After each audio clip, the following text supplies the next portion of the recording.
The mysterious visitor.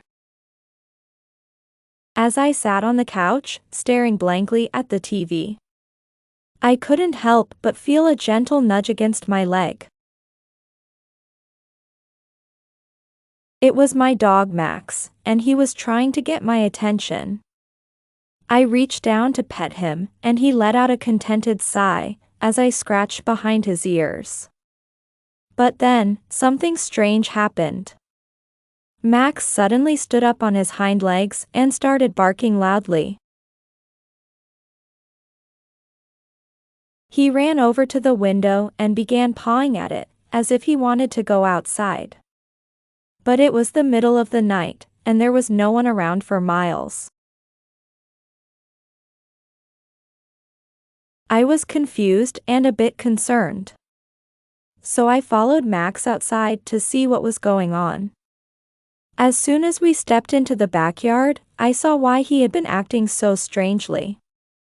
A small, glowing object was hovering in the air above the grass. Max seemed to sense that I was watching it too, because he ran over to it and started barking even louder. The object slowly descended to the ground, and I could see that it was some kind of small robot.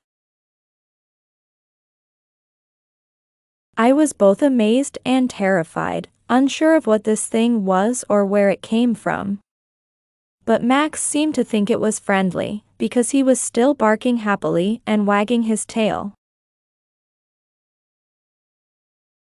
As I watched, the robot spoke to me in a high-pitched voice, saying, "Hello. My name is Robbie, and I am here to learn about your world." I was shocked, but also curious. I asked Robbie where he came from and how he ended up in our backyard. He explained that he was sent by a group of scientists who were studying Earth and its inhabitants.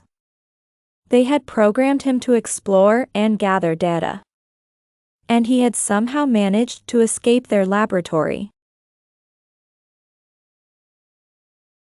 I was skeptical, but Robbie showed me all sorts of incredible things he could do. He could fly through the air, lift heavy objects with ease, and even communicate with animals like Max. As the night went on, I found myself becoming more and more comfortable with Robbie's presence. He was friendly and curious, and he genuinely seemed to want to learn about our world. And Max, well, he just thought Robbie was a new playmate. Eventually, the sun started to rise, and Robbie said he needed to return to his lab before he was discovered. I walked him back to the edge of the yard. And as he flew away, I couldn't help but wonder if I would ever see him again. But as I turned to go back inside, I heard a faint barking sound coming from the distance.